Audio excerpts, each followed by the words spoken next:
this tape because it was requested by Roger, but I'll give copies to each of you for your birthday this year, because if I don't do something like this soon, I won't be able to. If this doesn't interest you, sorry. I'm going to talk a little bit about your family backgrounds and about what I remember when I was a little girl. I will not do too much in the way of dates, though I will mention a few. However, if you want to know more particulars, you'll find that the DAR, National Office in Washington, has the documentation for a number of the lines. The 17th century colonial dames likewise has a lot about the Harris line, and so does the Plantagenet Society and the Magna Carta Dames, all of which I belong to. I also belong to the Daughters of 1812, but I don't think they require as much documentation as some of the others. Anyway, Roger was particularly interested in the farm and the people who lived there and so forth. The farm, as we call it, not to be confused with Sam Jones' farm, or Uncle Clyde's farm, or Uncle Bluford's farm, or anybody else, was the farm that belonged to my grandfather John Orr and his brother Thomas Everett Orr. And it's the place where my father grew up and on which I spent a whole lot of time, because after I was born in Edgewood, Maryland, I was taken almost immediately down to Mooresville and was kept there, I guess, most of the time till I was 2 or 3 years old. And I also went back every summer and stayed, and you children spent a lot of time there too. Now, this particular farm came into the Orr family by way of Robert Orr. He was the son of William Orr, who fought in the Revolution. I'll mention William briefly. He came from Charlotte, North Carolina, or thereabout. I believe he belonged to the Sugar Creek Presbyterian Church. He joined the Revolutionary Army when he was 16 years old as a corporal and later came out as a private.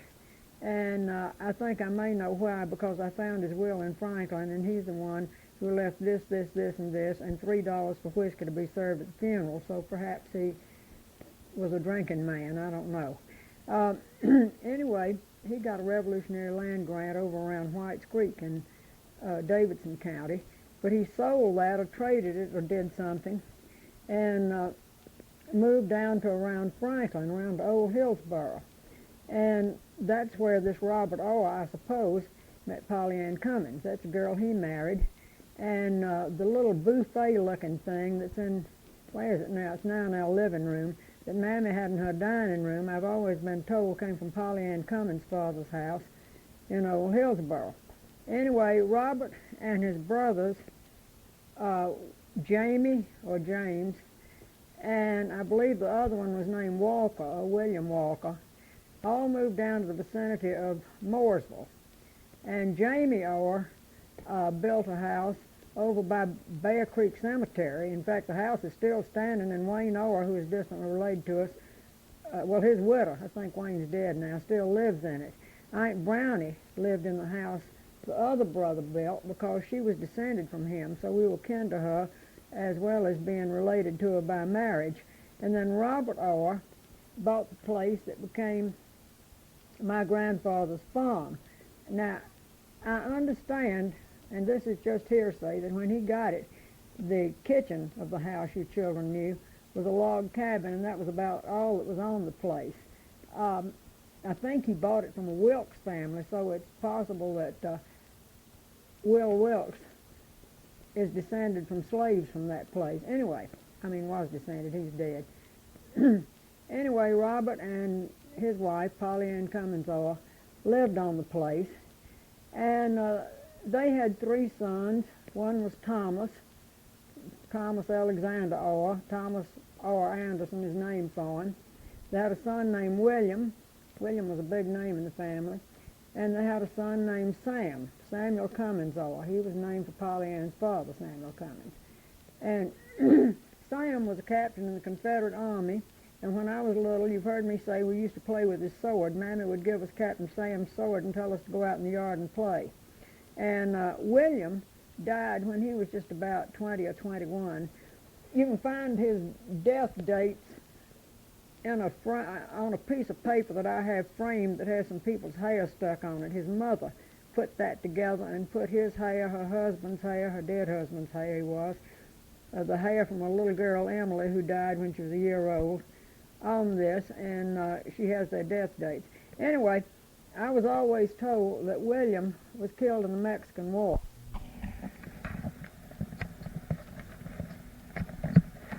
I was also told that he was a school teacher.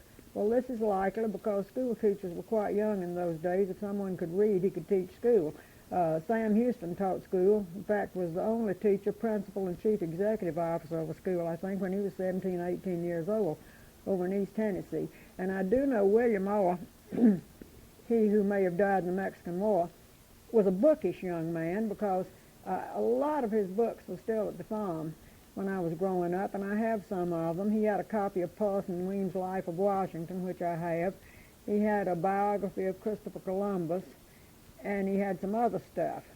And I don't know who got these boys interested in education, but I also have the arithmetic book that all three of them used, and I've never heard whether they were taught at home by their parents, whether they had a tutor on the place, or how they got educated, but they did have some education of some sort. In any case, this farm next went to Captain Sam, who never did get married. It went to him, I guess, because he was older than Thomas. And Thomas, meantime, married Minerva Vincent, and they built a house over at Silver Creek, and that house is still standing. And John Anderson, our John, has a piece of fence rail from the place, I think. My grandfather always said the first man's work he ever did in his life was lay the worm for that fence. He would show it to us every time we went by, and I guess he was about 12 years old, and laying the worm was putting up the posts and then this was a split rail fence, laying the bottom layer of logs to get the fence to go in the right direction. He's very proud of that. So Captain Sam lived at the farm as a bachelor. And like his grandfather before him, apparently was a drinking man because my grandmother Orr spoke harshly of him on that score. My grandmother Orr, whom you remember, Mammy, she meantime grew up on what became Sam's farm. And she said the first time she ever can remember my grandfather Orr, he was 14 years older than she was. He had come to the house with a bunch of other men, I guess to see her older brother, Uncle Bluford, or maybe her older brother, Uncle Johnny, and maybe to see her older sister, Aunt Amanda, though Aunt Amanda was only about 18 months older than Mammy, so she wasn't that much older. And Mammy said she remembered all these young men standing around in the parlor by the fire, and that she kind of crept in and sat in the corner and didn't say much, and they maybe kind of picked at her a little bit. And she said she remembered she had on a red dress. So this was a pretty exciting evening for her. And the first time she ever actually, I guess you would say, had a date with my grandfather, they had been at Bear Creek Church at a revival of some kind. And he asked her if he could escort her home. She was on a horse, he was on a horse. They went riding in a buggy. And she said, oh, yes, indeed. So on the way home, they had to pass Captain Sam's house, the farm. And my grandfather said he had to stop there for a minute and see his uncle about some business, and so let's go up the lane. And she said she was so embarrassed she did not know what to do. Here she was, an unchaperoned young lady, going up to a bachelor establishment with an unmarried man, and she was so embarrassed she wouldn't get off her horse, and she just sat there frozen to the side saddle while my grandfather got down and went up and talked to his uncle about whatever they talked about, and then they went on home. She also said the first time he ever kissed her, they were standing on the back porch at Sam's, and he was standing on the ground and she was on the porch because he was somewhat taller than she, a good deal taller. And she said he kissed her and said, now I guess I'll have to marry her. That's sort of a semi-modern line, but apparently it's not so modern after all. And, excuse me. So they did get married, and as I understand it from talking to her, the only reason her mother and father let her get married, they were all against it, they thought she was too young, was that her sister Amanda was getting married. Aunt Amanda was marrying William McKibben. That's our Bill McKibben's, let's see, that'd be our Bill's grandfather. And so since sister, as Mammy always called her, was marrying Uncle Will, why Mammy talked her parents into letting her marry my grandfather, who was John Vincent Orr. And they were married, I think I've got that date here. in February the 16th, 1886. And incidentally, she always claimed, yeah, that'd be right. No, I can't find where she was born. She must have been born sometime. Well, I don't know where she was born. I was looking at it. It's in my DAR papers, whatever.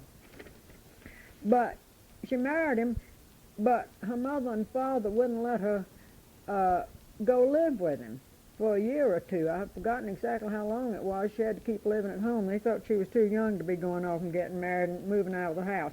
However, she did have a honeymoon. She went over to Great-Grandpa Thomas Orr's house for the honeymoon.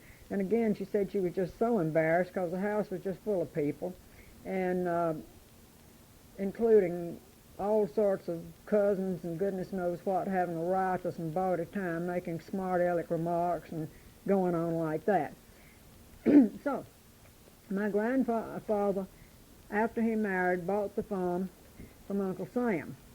But Uncle Sam continued to live with him for a little while. Rather, my grandfather and his brother, Uncle Everett, bought the farm from Uncle Sam.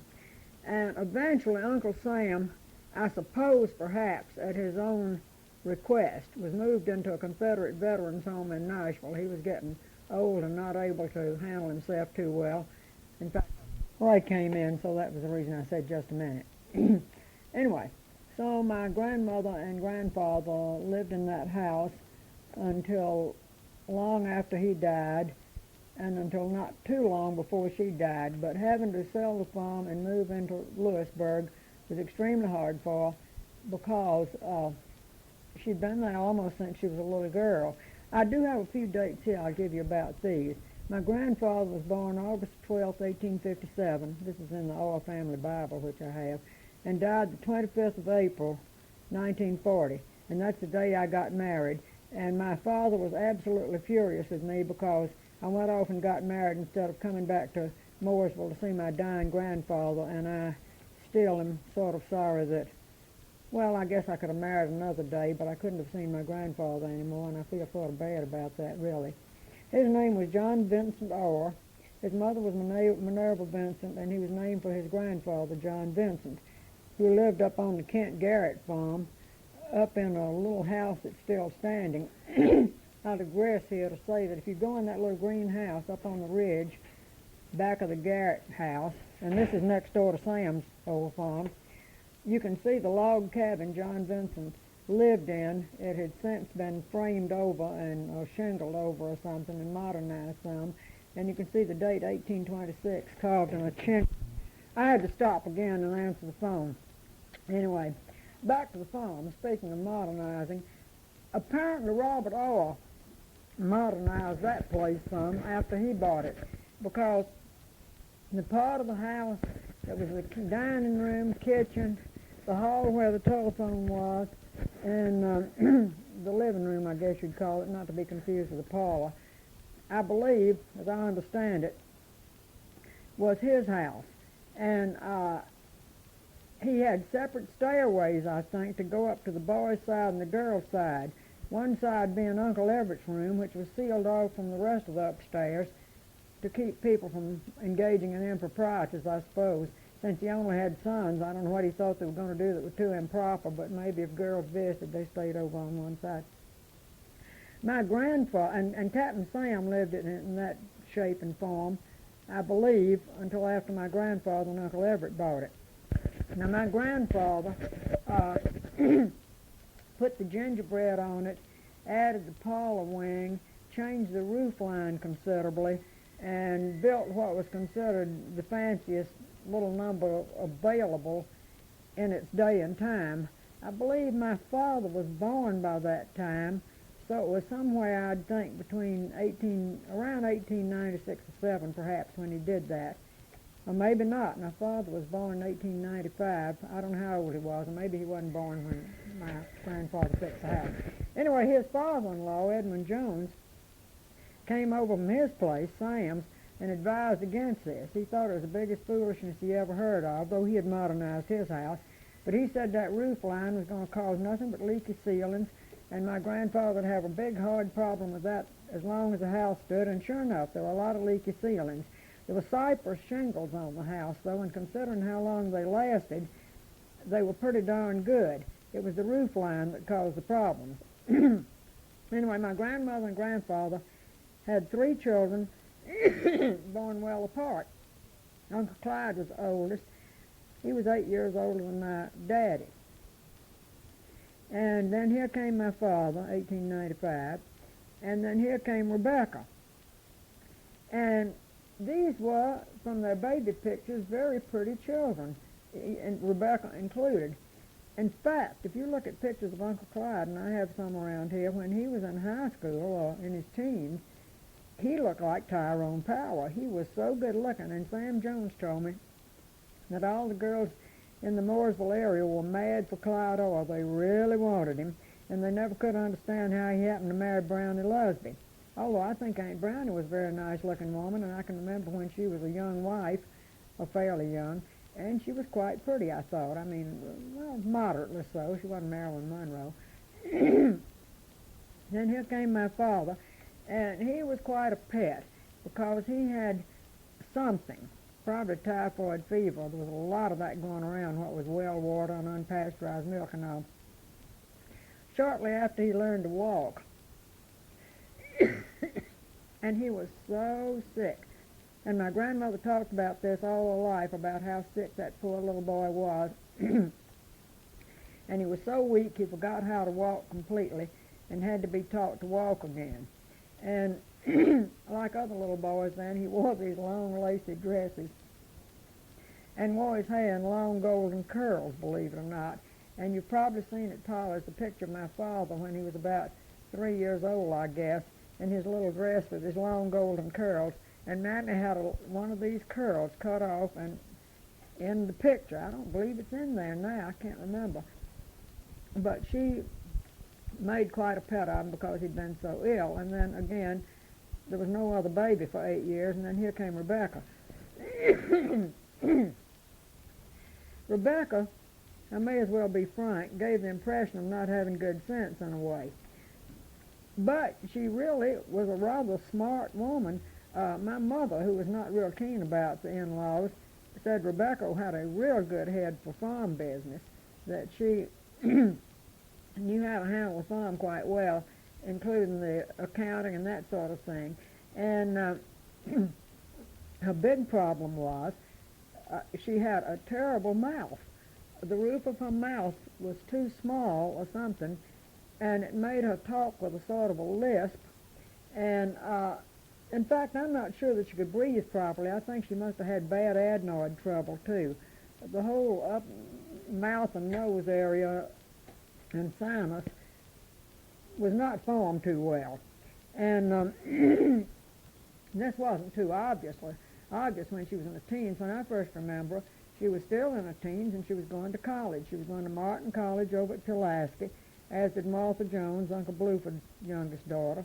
His real name was Buford, incidentally. And as did Adelaide Proctor, who married Stanley Jones, Uncle Bluth's son, Martha's son. And Rebecca'd come home on vacation and things, and I'd see her. And she had really long, pretty, heavy hair, I thought. I don't know how it really was, but she wore it in a long plait down her back. And when she washed it, that was a situation to contend with. I've forgotten when she finally cut it. As you may know, incidentally, my grandmother Orr had hair so long and thick it was never cut, I don't think, until she was an old woman. Maybe in the rest home, nursing home, they must have cut it, but a lot of it fell out by then. But it was so long that when she was a young wife, her hair literally hung to the ground, and when I was growing up, she could easily sit on it. And it was so thick. It was beautiful hair, really. I used to wonder if she was part Indian. It was very, very black, and particularly black underneath when she'd pull it up on top of her head. And she wouldn't cut it. She'd hold it out in one hand on arm's length away and take a match and burn the ends off, because she said that sealed the oil in. Well, back to Rebecca. Rebecca had a number of suitors who were not welcomed warmly by my grandfather. He, I believe, always had a suspicion they were after the farm.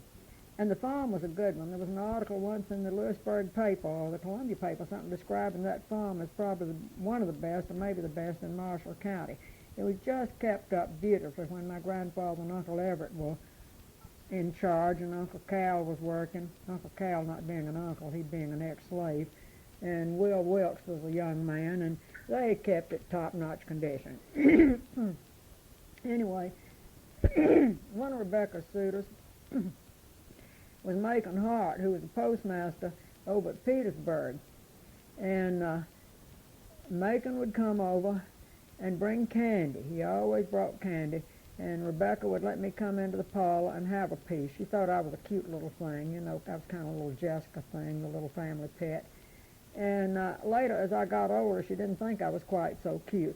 She used to tell Mary Phillips and me, Mary Phillips being Uncle Bluth's granddaughter, who'd spend the night with me a lot, that please don't use the slop jar upstairs over the parlor because Macon would be there and it sounded awful and was very embarrassing. So Mary Phillips and I just deliberately would just wait as long as we possibly could, just drinking dipper after dipper of water and slaving up, and then we'd let fly. And it must have really sounded like war downstairs. But Rebecca never said anything to us about it. And Mary Phillips and I would also crawl out on the roof through the window from that bedroom over the parlor and sit on the roof out there in our nightgowns trying to hear what Rebecca and Macon Hart were saying when they sat in the swing. Well, Macon won Rebecca's only beau. Another one, who I think was an excellent man, died not long ago, was Elgie Harris.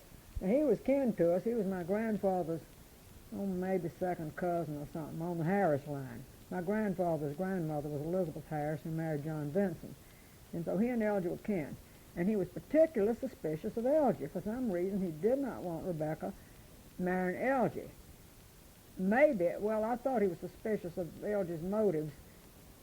On the other hand, maybe my grandfather just didn't think cousins should get married and was suspicious of what might result from this union. Elgie later married another cousin of ours on the McLean side. He married Mary Bryant, who was my grandfather McLean's sister's daughter, Sue McBride over in Lewisburg's sister, Margaret Gerald's aunt. And when you all were little, well, at least Roger and Susan, I don't believe John enjoyed this experience, and I'd take you out to Aunt Virgie's, that was Mary Bryant's mother. I remember one day, in fact, after you'd had typhoid shots, I took you out there, and now you were feeling terrible. Elgie would entertain you by making the dog jump the fence. He had a dog that could jump a high fence, and that was real entertaining. And he's now dead, so his widow is still alive. Okay, back to Rebecca and her suitors. Finally, when Rebecca was well into her 30s, back pretty well up in her 30s, I don't believe she was 40 though yet, because it was the day I graduated from college, or the week I graduated from college, Rebecca married Joe Langley. And Joe came from humble origins. He was a little, hard-working fella who I'm sure did want the farm. Though he may have wanted Rebecca too. She was an excellent cook, very sweet-natured, and he waited on her hand and foot. He'd come up from the milk barn to take muffins out of the stove if she was cooking, that sort of thing. And he was a good farmer, a hard worker, and had he lived, I think that farm would have kept going, and it might still be in the family. And I'm kind of sorry it's not. And I'm not talking about just the fact the land's worth a lot now, but anyway, he had a heart attack. I think maybe he had a heart attack while he was milking, which would have been typical because he was a hard worker, and died after he and Rebecca had just been married 2 or 3 years. And from there on, I guess you all sort of remember what happened. Rebecca died when she was of a heart attack while she was having her cataract operation. And then my grandmother eventually moved into a nursing home in Lewisburg, which was a terrible thing. I don't believe she would have sold the farm when she did, except Uncle Clyde was yelling and screaming for his share of the inheritance, or so I've been told. I didn't actually hear him do it. maybe he was just concerned that she didn't need to be out there by herself with nobody but Ella to look after her. But anyway, he wanted to sell the farm, and move into town, and she had to finally. Now, the black folks on the farm were an interesting set, and they were really a part of my life. Will Wilkes, you remember, I kind of guess some of his forebears had belonged to the people that originally owned that place. However, Susie was Uncle Fleming's daughter. Now, Uncle Fleming had been a slave, and he was my daddy's Uncle Remus. When my daddy was a little boy, Uncle Fleming used to tell him the greatest stories that my daddy would tell me. That's the first place I heard the story about the time Brer Rabbit ate all the butter and how the possum lost the hair on his tail. And he told me about the time Uncle Fleming went to sleep when old Misty sent him down to get the guinea eggs and the hornets stung his eyes shut. And Uncle Fleming taught him all kind of songs like, "Oh, Mary, don't you weep, don't you moan." Maybe Roger, at least, can remember my father singing that. That was a great favorite of his.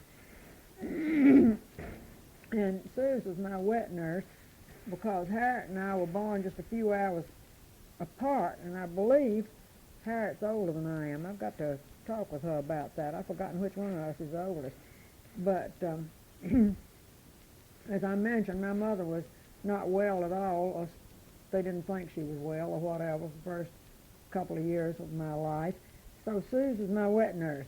And in addition to Harriet, she had Odie D, whom you remember, I'm pretty sure. It was a pretty sorry sort, really. And Betsy. And Betsy was a bright, nice-looking girl. And when we were little, she came up to Nashville and was our nurse for a while. And Suze had two sisters, Aunt Mag and Ella. I don't know why we referred to Mag as Aunt Mag, and Ella didn't get the courtesy title, except that Aunt Mag was the oldest, and Ella was a family baby. And Ella, in fact, went into Lewisburg and helped take care of my grandmother when she was the last years of her life. And Ella had a daughter named Mary Emma that we played with all the time, too. And Mary Emma was especially interesting because she backed into the fire and set a nightgown on fire, standing close to the hearth to warm one morning, and was very badly burned. And it's a wonder that little girl didn't die, because I used to love to look at her scarred back. She was one mass of scars from shoulders to heels, and I guess she'd had third-degree burns. And I can't imagine who cured her or what, because the medical facilities weren't too great out that way. For instance, while I was living out in Mooresville, and I can remember all this, I lived there 2 or 3 years. My grandmother McLean came out and stayed too. Here I was, surrounded by one grandfather and 2 grandmothers, and everybody just petting me right and left. And when I'd get sick, Dr. Smizer would come from Culleoka, and he was an old man with a long white beard, and I can't imagine how old Dr. Smizer was, but he didn't even drive an automobile. He'd come over driving his horse and buggy. And I didn't mind him coming because he gave me little medicine bottles to play with. And for a long time, till I was pretty good size, I had a lot of little medicine bottles that I played house with and stuff that Dr. Smiles had given me. But if I got really sick, Cousin Richard Dake would drive out from Nashville. Now, you hear me speak of Dakey Fletcher sometime. This was her father, our cousin now in Nashville. Cousin Richard had married my grandmother McLean's sister's daughter. That's all too complicated to figure out, but that was the connection. And he'd drive all the way from Nashville to Mooresville on dirt roads to look after me when I needed tending to in a serious way. Now, let me see who else hung around the farm. Well, Uncle Cal had been a slave. I believe he was 12 years old, he said, when he was freed. And he used to drive the hay wagon, and that's when hay wasn't rolled up in these round toilet paper-shaped things, but with a great big, the wagons would be loaded with great big mounds. I hope Roger and Susan can remember that. I don't believe John can. I think everybody bailed by the time he went to Hayfield.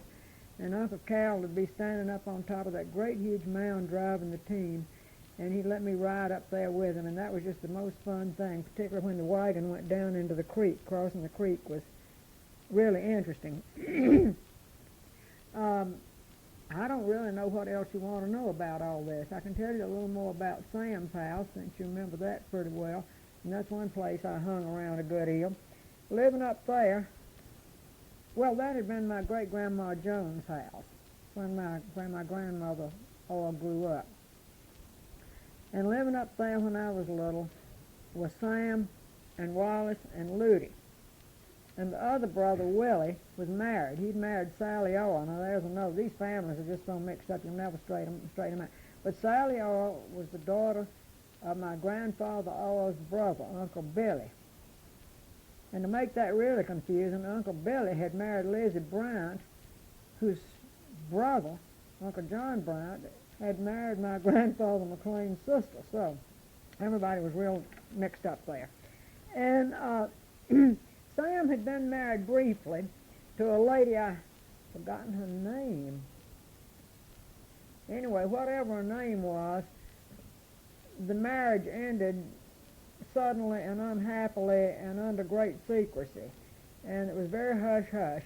And after Sam died, when Polly and I were cleaning out his house, we found some letters that threw some light on this matter. And we burned them up. We didn't think they should be left lying around. It was not a scandal, really. This woman actually seemed devoted to Sam, but she couldn't live in the house with Ludy and Wallace. And Willie Jones, who didn't live in the same house, he lived down the road, apparently didn't like her. And from these letters, it seemed that she actually was begging Sam. She said, just give up your share in the farm and let's leave and go away. And he didn't do it. I guess he loved the farm more than he did her, I don't know. Or maybe Willie and Wallace and Ludy had turned him so completely against her that he didn't want to go away with her, but whatever that.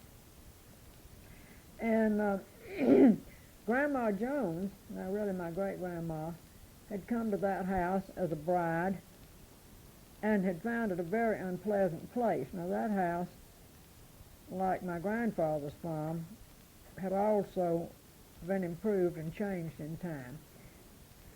To go back, that house was started as a log cabin on a farm Elizabeth Haggard Jones had bought when she brought her children. She was a widow from Springfield, had brought her children down to Maury County because she had a brother living near there, and he'd urged her to come and be in the neighborhood. She, and under her auspices, I think the wing that was a kitchen and dining room had been built as a house of some sort with a loft over it. And then my great-grandfather, Jones, he whose portrait hangs in our hall, he had, in about 1875, put on the front part of the house, that's about when it was. He put on the front part of the house and fancied it up a bit. And my grandmother said she could remember that she was really tiny. One of the first things she could remember were people making bricks. They had the molds and would get the clay out of the creek, and they were making bricks for the chimneys and the hall and that sort of stuff. And great-grandpa Jones lived to a rather substantial age. You'll find all his dates in here somewhere, in some of my DAR papers and things. But he fell out of a wagon some way. And I don't know what the man did to himself, but he lived on quite a length of time after this accident, because my grandmother said she can remember Grandma having to lift him and turn him and wait on him. Poor Grandma Jones just had one hellish life. She really did. Everything happened to that poor woman. And she nursed this man for a long time, and eventually he died. And I have no idea what he'd done to himself. Apparently ruptured something one way or another. And I don't think he was paralyzed, really. He might have broken his back, but I don't think that was it. And then Grandma continued to live there in that house for a while, and eventually she did what they used to call breaking up housekeeping, which meant she sent some of her furniture to Uncle Bluford's, where it was all burned up when his house burned, and left some there in her house and sent some to my grandmother Oz. And all I have of Grandma's is a blanket chest that's sitting right here beside me as I talk. Polly has a little square table that was hers, but quite a bit of her stuff was stolen when the furniture was stolen out of Sam's house. She had not had a great life, as I say. I'll tell you a little bit about her. She was Louisa Dorinda Flanagan, and how the Flanagan was spelled is a mystery. She was the daughter of Robert Flanagan and Polly Ann Reasonover, and everywhere Robert Flanagan is mentioned, and we find him mentioned in everything from a muster roll for the War of 1812 to his tombstone, his name is spelled differently. It's Flennniken, Flanigan, many, many ways. I kind of suspect it might have been Fleniken when it first got into the records, because you find a good bit of that spelling in Mecklenburg County, North Carolina, and that's where he came from. And he joined the Army when he was 21 years old. He volunteered in Charlotte. And years ago, I wrote to what was then the War Department and I asked for his military record, and they had it complete and entire. He went in as a private and came out a few years later as a sergeant, so he did very well. But now those records seem to have disappeared ever since they put everything on microfilm. I think what they did, they turned the WPA loose, transcribing these records. And I know over in the Maury County Courthouse they played the Dickens. They messed up a lot of stuff and lost it and got it wrong. And it may have happened throughout the United States. Anyway, and now I've lost the letter I got, and the current General Service officers claim they don't have that anymore. Be that as it may, Robert went with Andrew Jackson to the Battle of New Orleans, we know for a fact. Uncle Bloof had said he got a pension because he, Uncle Bloof, had to go with him to take him down to sign something to get his pension, and he did get it, and I don't know about that. I did find a copy of a letter. In fact, the original letter, I believe, somebody wrote when he died, mentioned that he was a veteran and wondering if the government wanted to pay part of his funeral expenses, which weren't very large, about $75 or something, including the suit they buried him in. He married a girl named Polly Reasonover. She's kind of a mystery, though not as much as she was for a long time. I found a little bit about her. Her mother was Frances Benson, and her father was John Reasonover, and he was one of the first white men in Giles County, Tennessee. In fact, he was there, I believe, by 1810. I've got those records somewhere. John Anderson has all this source material in a box I gave him once for Christmas. And I've got not quite such good source material, but something sitting here in a tin box. Y'all can sort through it. In any case, Frances Benson Reasonover and her husband both died within the same year. And court records show that Polly, who was then a minor, was made the ward of her uncle and her aunt. Her aunt was Sarah Benson Lamb, and her uncle, I believe Jesse Lamb, who lived someplace in North Alabama. And she became their ward and grew up with them. She had some brothers who continued to live around Giles County, Jacob Reasonover and some others. And there's a Reasonover family history that's been compiled recently that gives some statistics and dates on these people. So how in the world Robert Flanagan and Polly got acquainted beats me, but maybe he was on his way home from from New Orleans and passed through North Alabama and met the girl, or whatever. In any case, they got married, and I've never been able to find out where they got married. They were Baptists, though, I'm pretty sure, so maybe even if a courthouse has been burned that had their marriage license, it may have been in Pulaski, and that courthouse was burned. Some Baptist church out in the country somewhere may have a record of it, but I've just never run across this. And they moved over to Marshall County, and there Robert just didn't amount to much. Mammy always said that her grandpa Flanagan got into big trouble when he co-signed a note for somebody. He went security on somebody's note, and the other guy skipped out, and that he lost his farm because he had to pay the note, and that might be true. I've never tried to research that, and I don't know. In any case, he and his wife and numerous children were living in a house in what later was the Bryant lot on my grandfather's farm when Grandma Jones was born.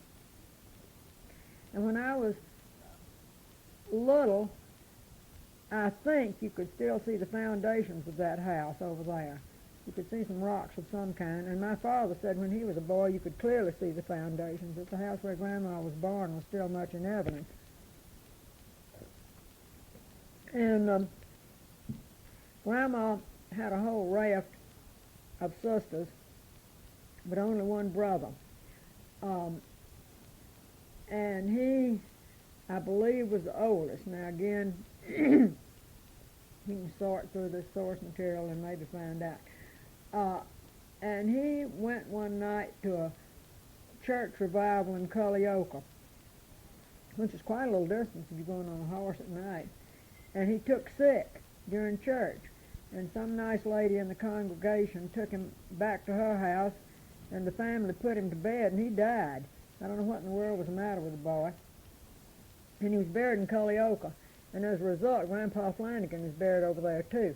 Grandma's sisters were Aunt Caroline, which I think was really Caroline, Aunt Amanda, Aunt Martha, called Patsy. Martha Jones is named for her, I guess. Winston Rutledge is descended from Aunt Emily. That's it. Yeah, Emily was one of the girls. And one of them, Aunt Amanda, she is one of the interesting ones. She married a Mr. Todd, and they went to Kansas with their baby just about the time of the Jayhawk Wars, and they were never heard of again. So we may imagine that the Jayhawkers or the Indians or somebody got them, or maybe they just didn't bother to get back, get in touch, or come home and visit, but they've never been heard from since. So we may be kin of some Todds in Kansas. Two other sisters Grandma heard from. One lived in Mississippi, and Mammy had in her tin box a picture of that aunt and her husband, taken when the couple were fairly elderly, so there was some connection, some communication there. But another sister, and I'm not sure which one this was, went to Texas, married a guy, and they went to Texas, and 50 years later, nobody heard a thing from them in 50 years, and 50 years later, she shows up. And so she and Grandma got to see each other again. And that is pretty interesting. I wonder how Polly and I would react to each other if we hadn't laid eyes on each other since I was in college, and she was really still sort of a little girl. Anyway, Grandma grew up kind of hard, and so the story goes, Edmund Jones, who was a good deal older than she, came over to see the family, came over to see another sister, and Grandma wasn't old enough to be courted, and he saw her, and being a rather rude man, I gather, he just said, well, I believe I'll wait until she's old and I'll come back and see her, and he left and didn't come back for years, and when he came back, he married Grandma. And I'm not sure that she was actually bowled over by Edmund, but her father was constantly financially pressed. He was a tenant farmer by this time, I think. And she probably just figured anybody who owned his own farm could take care of her, and she better get off the family expense account because her father was having a tough time of it. Incidentally, when she was a little girl, when she was, I believe, 8 years old, she said she spun the thread, wove the cloth, dyed it, and made a suit for her father. And I'd like to have seen one of you do that when you were 8. And I believe her. And her loom was out in the loom house at Sam's until about the time Sam went to the rest home. And when he died, there were just some fragments of the loom there. It was still in working order when I was a little girl. And John Anderson, I believe, may have a piece of that loom, and we have a piece of it here, just a wooden peg that we took home with us for sentimental reasons. When Grandma married old Edmund, he took her home to his house to live with his mama. Now, he came from a large family, too. I can go into some stories about that after a while, but not right now. And Grandma Jones said that she hated the place because saddles were hanging on the wall in the rooms where they lived and slept. And she told him she was not going to live in what amounted to a barn. And she took the saddles out and threw them out. And she said she took boiling water and scrubbed the walls. That she wasn't going to sleep in a place that smelled like a horse. So though she had come from rather poor background, financially poor, she had her pride. And then again, he was going to town to buy a buggy, and she told him not dare come back with a buggy that didn't have a top on it because women shouldn't sit out and have the sun shine on their skins. And he came back with a buggy with no top, and she said he could well afford a buggy with a top. That was the thing. He was just stingy. And so she wouldn't get in it, and she said she never did get in that buggy, and she just made hen's nests in it. So she was rather spunky. And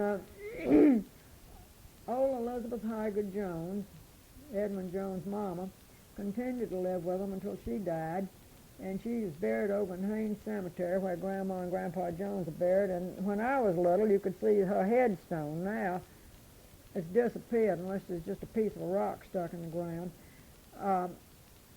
But it's a good thing she lived with them because it gave Grandma a chance to know and hear about her life in hard times.